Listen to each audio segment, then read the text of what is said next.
ilgą laiką kankinausi su migrena priepuolis, nežinojau net ką daryti, jau geriau buvo paskirti vaistai, kol neatradau aloe vera, kuris man ne tik migrenai, jau dabar pastebėjau, kad net priepuoliai nesikartoja, bet ir ilgą laiką kankinausi su skrandžio rūgštingumu. Gerdavome prazolę, pagėriau ilgesnį laikotarpį, turbūt daugiau kaip pusę metų.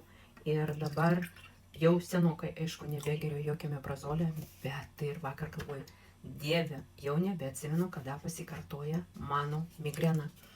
Tai geriau aloe vera ir dar plus smegenim veiklam, Forever Focus nerealus.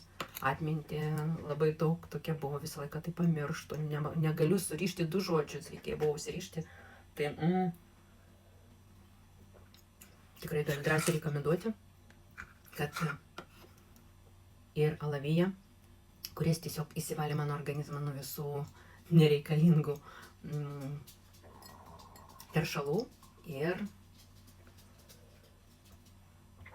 padėjo man susitvarkyti su migrena plus Forever Focus. Nori ir tu, parašyk.